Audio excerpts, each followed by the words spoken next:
Dear students, AB Singh college of pharmacy के online classes में सभी स्टूडेंट का स्वागत है। आज का हमारा सब्जेक्ट है human anatomy and physiology. Human anatomy and physiology का जो इससे पहला वाला लेक्चर था उसमें हमने आपको बताया था कि सेल क्या होती है और सेल की संरचना क्या है, और डायग्राम भी आप लोगों ने सेल का बनाया था। उसके अलावा सेल की संरचना भी हम लोगों ने पढ़ी थी कि सेल की संरचना किस प्रकार की होती है। और यहाँ पर आप लोग देख सकते हैं, हमने आपको बताया था ये जो सेल की संरचना है, यहाँ पर इसको थोड़ा सा बड़ा कर लेते हैं और यहाँ पर आप लोग देख सकते हैं कोशिका की संरचना। इसमें सबसे पहला जो कोशिका की संरचना में जो सबसे पहला पार्ट था वो था कोशिका कला या कोशिका झिल्ली, इसको सेल मेम्ब्रेन कहते हैं। ये हमने पिछले वाले लेक्चर में पढ़ी थी कि सेल मेम्ब्रेन क्या होती है, ठीक है, और ये कैसी बनी होती है, किस चीज़ की बनी होती है, और इसकी संरचना के बारे में और इसके कार्यों के बारे में हमने अध्ययन किया था। आज का हमारा टॉपिक है कोशिका द्रव्य। दूसरा पार्ट है कोशिका द्रव्य, इसको कहते हैं साइटोप्लाज्म। तो साइटोप्लाज्म क्या होता है, ठीक है, इसके बारे में आज हम लोग डिस्कस करेंगे। तो चलिए स्टार्ट करते हैं कोशिका द्रव्य। तो आप लोग नीचे की तरफ जाएंगे और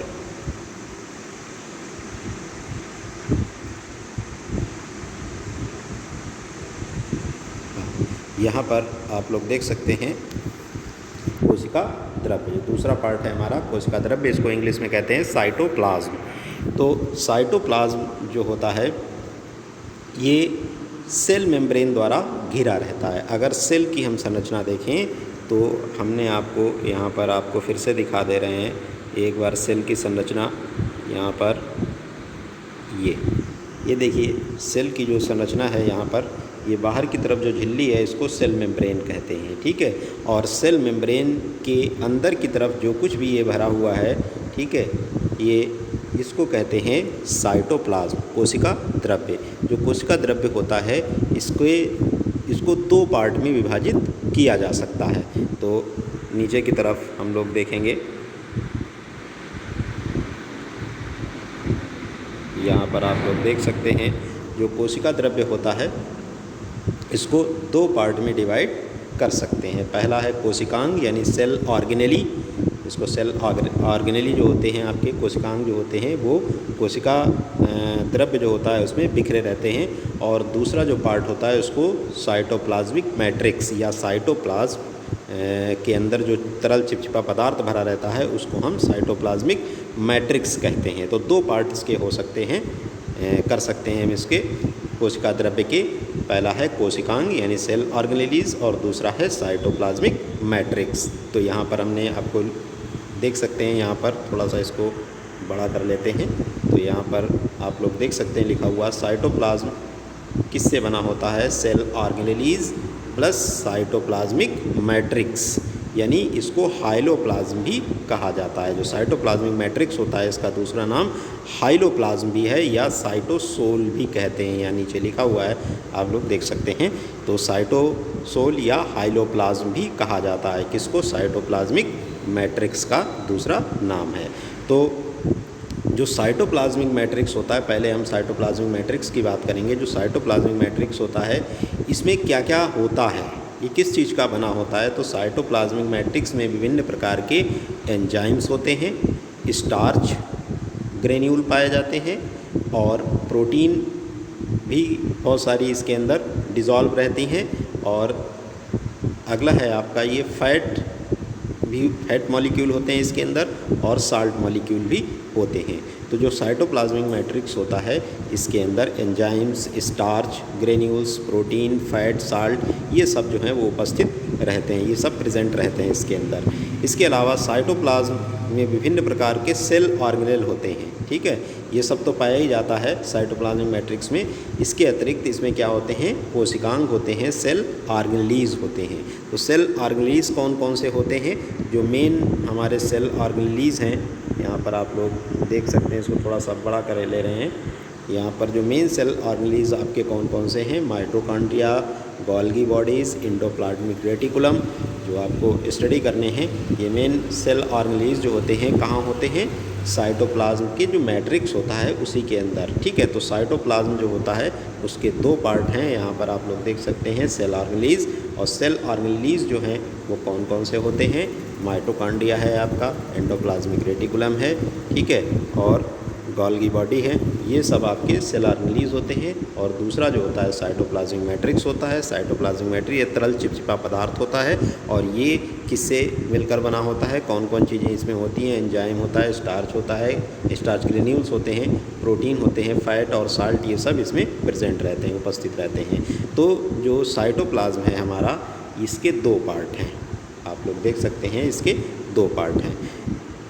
अब हम डिटेल में पढ़ेंगे सेल ऑर्गेनेलीज। सेल ऑर्गेनेलीज हमारे जो हैं, यानी कोशिका के अंदर जो कोशिकांग पाए जाते हैं वो कौन कौन से हैं? और उसमें सबसे पहला इम्पॉर्टेंट जो सेल ऑर्गेनेलीज है वो है आपका माइटोकॉन्ड्रिया। इस पर प्रश्न पूछा गया है आपका, माइटोकॉन्ड्रिया की संरचना पूछी गई है और माइटोकॉन्ड्रिया के कार्य भी पूछे गए हैं। तो यहाँ पर माइटोकॉन्ड्रिया क्या होती है इसको हम लोग समझ लेंगे। तो माइटोकॉन्ड्रिया जो है वो दो शब्दों से मिलकर बना है, माइटोस और कॉन्ड्रियन। माइटोस प्लस कॉन्ड्रियन, तो इस तरीके से दो शब्दों से मिलकर बना है। माइटोस का मतलब होता है थ्रेड यानी धागा, और कॉन्ड्रियन का अर्थ होता है संरचना, स्ट्रक्चर, ठीक है। तो इस तरीके से जो माइटोकॉन्ड्रिया है उसका अर्थ होता है, ठीक है, धागे के समान जो संरचना होती है उसको हम माइटोकॉन्ड्रिया कहते हैं। ये धागे के समान संरचनाएं होती हैं।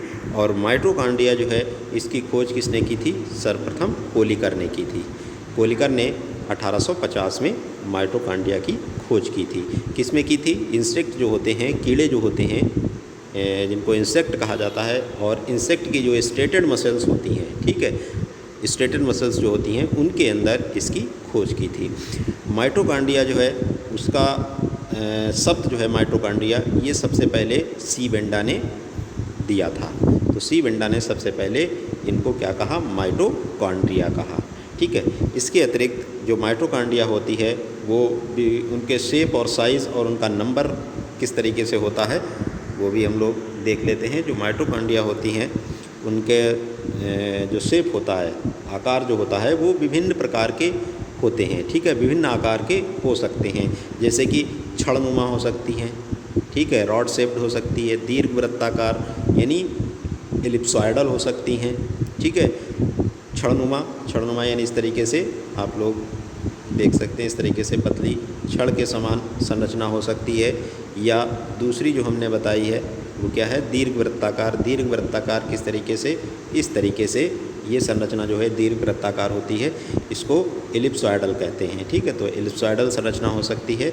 या तीसरी सर्कुलर हो सकती है, गोलाकार हो सकती है। गोलाकार मतलब बिल्कुल गोल गोल होगी, इस तरीके से सर्कुलर गोलाकार हो सकती है। या अंडाकार, अंडा आप सभी लोगों ने एक देखा होगा, ठीक है। तो अंडाकार कुछ इस तरीके की संरचना जो है वो अंडाकार कहलाती है, ठीक है। तो ये विभिन्न आकार की शेप की हो सकती हैं माइटोकॉन्ड्रिया, ठीक है। इनकी जो संख्या होती है माइटोकॉन्ड्रिया की वो 40 से 50 होती है। एक सेल के अंदर ये कितनी संख्या में हो सकती हैं? 40 से 50 हो सकती हैं। लेकिन ह्यूमन का जो लीवर सेल्स होती हैं, हमारे जो लंग्स जो होते हैं, लीवर जो होते हैं, यकृत जो होता है, उसमें जो इनकी संख्या होती है वो 1500 तक हो सकती है माइटोकॉन्ड्रिया की। तो नॉर्मली जो है सेल्स के अंदर माइटोकॉन्ड्रिया की संख्या कितनी होती है? 40 से 50 होती है, ठीक है। और ह्यूमन के जो लीवर सेल्स होते हैं उनमें इनकी संख्या 1500 तक हो सकती है। इसके अतिरिक्त हम इसकी अगर साइज़ की बात करें, माइटोकॉन्ड्रिया का जो साइज़ होता है वो 1.5 माइक्रोमीटर से 7 माइक्रोमीटर तक होता है। जो इसका साइज़ होता है, आकार जो होता है 1.5 माइक्रोमीटर से 7 माइक्रोमीटर तक होता है। तो ये शेप, साइज़ और नंबर की बात हो गई।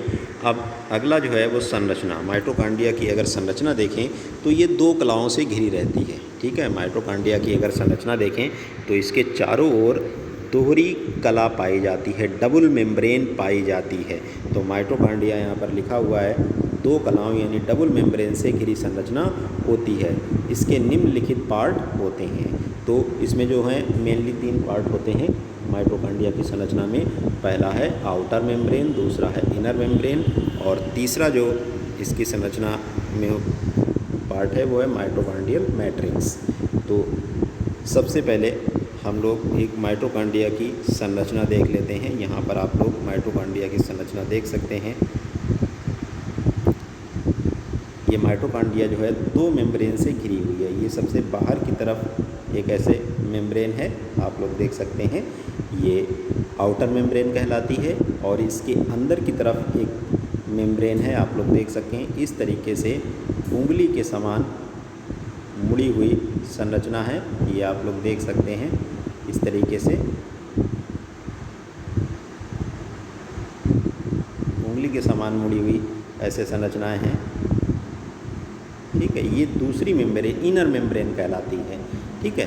तो दोहरी कला से घिरी रहती है, यानी डबल मेम्ब्रेन से ये माइटोकॉन्ड्रिया जो है वो घिरी रहती है। यहाँ पर आप लोग देख सकते हैं, ये यहाँ पर लिखा है आउटर मेम्ब्रेन, ये ऊपर की तरफ लिखा है आउटर मेम्ब्रेन, ठीक है। और नीचे की तरफ है इनर मेम्ब्रेन, ये इनर मेम्ब्रेन है और बाहर वाली जो है वो आउटर मेम्ब्रेन कहलाती है। तो अब इनर मेम्ब्रेन और आउटर मेम्ब्रेन के बारे में हम लोग थोड़ा सा डिटेल में देख लेंगे। यहाँ पर आप लोग देख सकते हैं,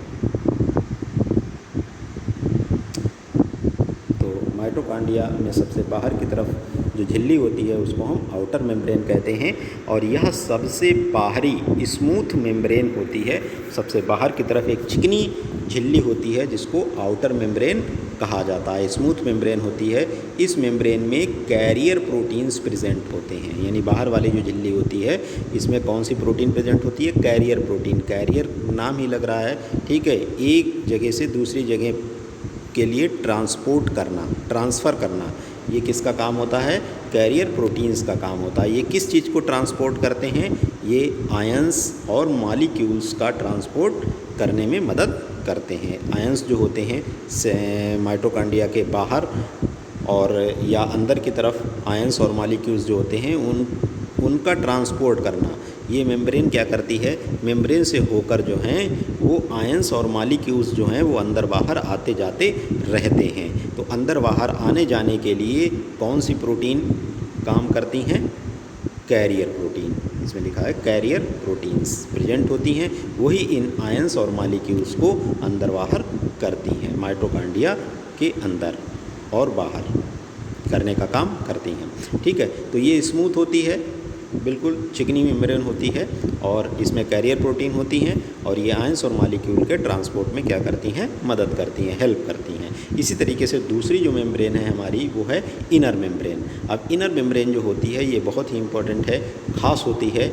और इनर जो मेम्ब्रेन होती है आउटर मेम्ब्रेन के अंदर की तरफ होती है।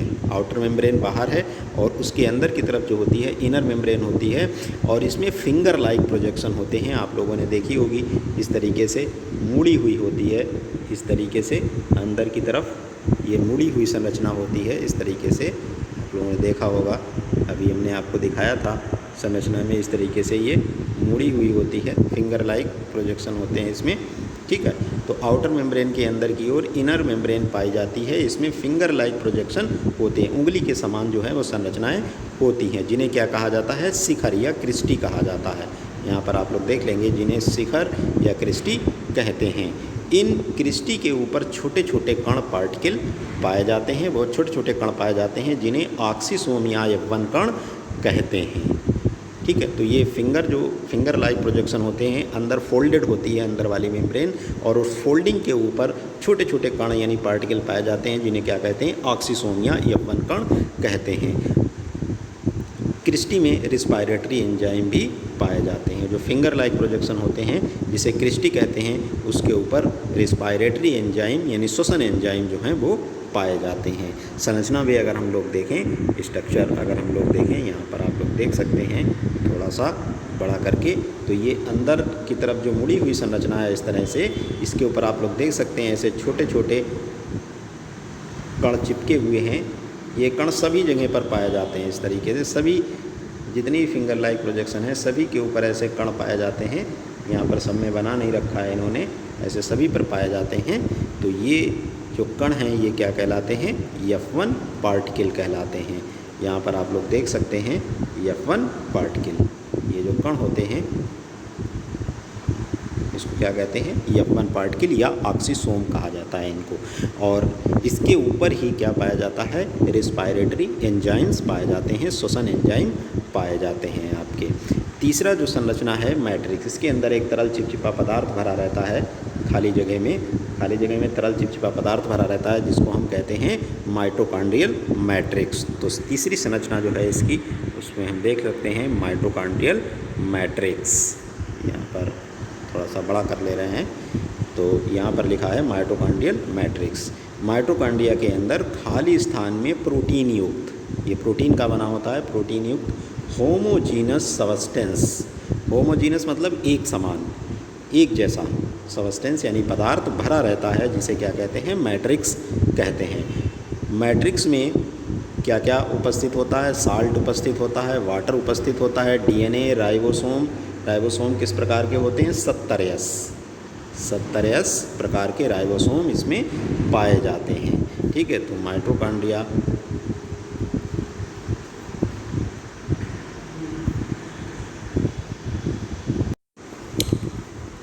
तो आप लोग माइटोकॉन्ड्रियल मैट्रिक्स में देख सकते हैं कि क्या क्या होता है। यहाँ पर माइटोकॉन्ड्रियल मैट्रिक्स में साल्ट होता है, वाटर होता है, डीएनए, राइबोसोम कैसे होते हैं, 70 प्रकार के होते हैं। इसके अतिरिक्त माइटोकॉन्ड्रियल मैट्रिक्स में क्रेब्स साइकिल से संबंधित एंजाइम भरे रहते हैं। जो तरल चिपचिपा पदार्थ भरा रहता है माइटोकॉन्ड्रिया के अंदर, जिसको माइटोकॉन्ड्रियल मैट्रिक्स कहते हैं, इसके अंदर ही क्रेब्स चक्र चलता है, क्रेब्स साइकिल चलती है, और उससे संबंधित एंजाइम भी इसी के अंदर भरे रहते हैं मैट्रिक्स के अंदर।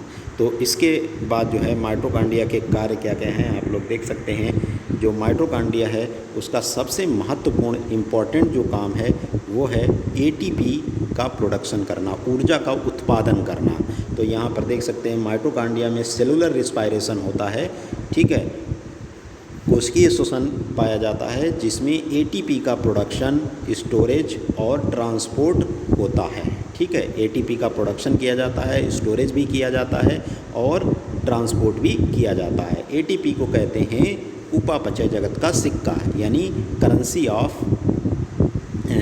ऑफ सेल, ठीक है, करेंसी ऑफ एनर्जी, ऊर्जा का ये सिक्का है। ठीक है, एटीपी के रूप में ही एनर्जी जो है सेल के अंदर स्टोर होती है। कहाँ स्टोर होती है, माइटोकॉन्ड्रिया के अंदर। माइटोकॉन्ड्रिया एटीपी का निर्माण करता है और एटीपी का स्टोरेज करता है और एटीपी का ट्रांसपोर्ट भी करता है। ठीक है, तो एटीपी से ऊर्जा मिलती है। तो इसीलिए माइटोकॉन्ड्रिया को क्या कहा जाता है, माइटोकॉन्ड्रिया को कोशिका का ऊर्जा ग्रह कहते हैं। ऊर्जा ग्रह मतलब power house of the cell.